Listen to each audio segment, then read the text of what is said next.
In 975, Edgar the Peaceful died. His reign over England was largely successful, and he was frequently praised by medieval chroniclers, although there was, without question, a deeply sinister side to Edgar's character, as evidenced by his shocking kidnap and rape of a nun.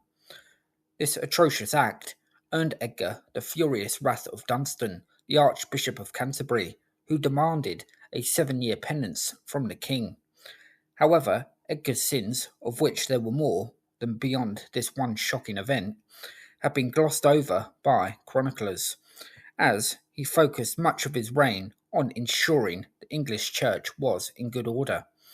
This was a surefire way of Edgar winning the approval of his contemporaries. But Edgar's sudden death, aged only 31, created a bit of a problem for England. Who was to succeed him? The candidates were his two sons, Edward from his first marriage and Athelred from his third and final marriage to Elfrida. Athelred's cause was pushed by his mother, with William of Malmesbury in no doubt that Elfrida's main motive was so she could wield power herself while supposedly acting on behalf of her son. Elfrida was to be disappointed, as Edward, supported by Dunstan and most of the church and nobility, was elevated to the royal dignity, ensuring Edgar's instructions for the succession, at least, came to pass. But, alas, as fate would have it, Edward's reign would be a short one, ending in tragedy. Having a child as king was far from ideal, this being evidenced on several occasions during the history of medieval England, and this held true for the reign of Edward the Martyr, just 12 when he was crowned. Clearly, Edward's elevation as king had shown there were tensions in the land, and there were clearly those who were willing to exploit such divisions. One such individual was Alfheir, the Ealdorman of Mercia, who stole church lands, breaking God's law, dissolved monasteries, drove away monks, and put to flight God's servants. This period of trouble became known as the anti-monastic reaction, with the Anglo-Saxon chronicles adding mournfully, "Over again, widows were robbed, and many wrongs and injustices arose up thereafter, and after that it always got much worse." England under Edgar had been peaceful, but that peace was rapidly being shattered, seemingly by the greed of nobles who wanted to enrich themselves and undo the prosperity Edgar had lavished on the church. Could young King Edward restore the country to peace? Well, if William of Malmesbury's description of Edward holds true, it seems doubtful. William says of Edward, "The king conducted himself with becoming affection to his brother and his stepmother, retaining the name of king only, and gave them the power." William's description of Edward makes the king seem as though he was a bit of a non-entity, although it would seem to be more fair to say that Edward was rather a young king whose realm was in the grip of a massive power struggle, with the powerful seeking to serve their own ends, rather than taking good care of the governance of England whilst Edward reached an age of maturity. Edward, William added, gave his attention and his heart to good counsel. Again, whether this is true is up for debate. The anti-monastic reaction, during a stable reign, could have been crushed quite easily, or indeed not happened at all. As it happened, it proved to be quite a destructive matter for Edward. But, again, given his age, it would seem unfair to criticise him too heavily for not dealing with the situation. There are slightly varying accounts of Edward's character.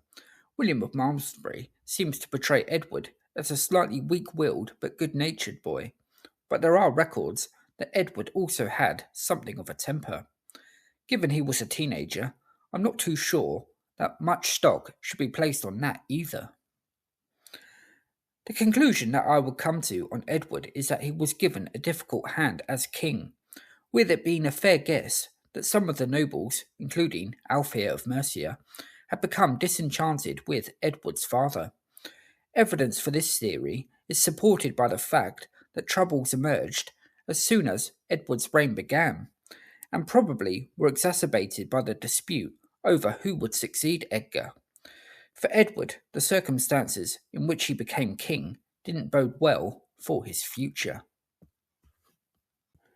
In March 978, Edward could be found participating in one of his favourite pastimes. After a long day of hunting, the king, exhausted and gasping with thirst, rode ahead of his friends, and for a short time at least, he arrived unattended at Corfe Castle, where, according to William of Malmesbury, Edward's hunting dogs had run to.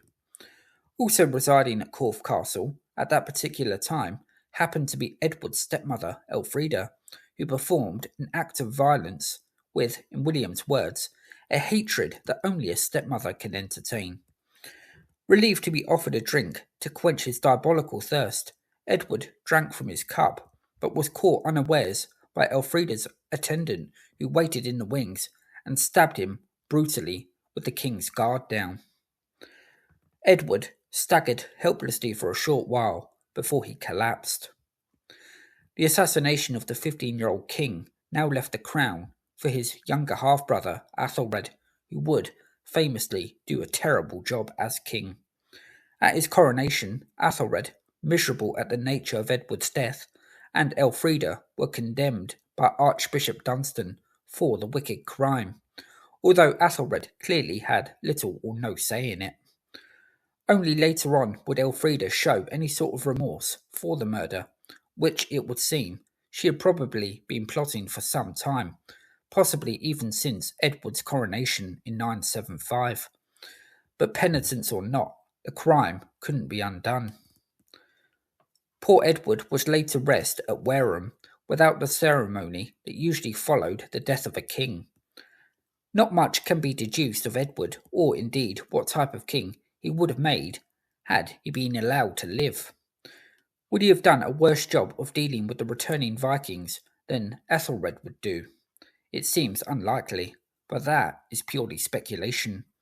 Indeed, some attribute the renewal of the Viking wars on English soil as being brought about by Edward's martyrdom.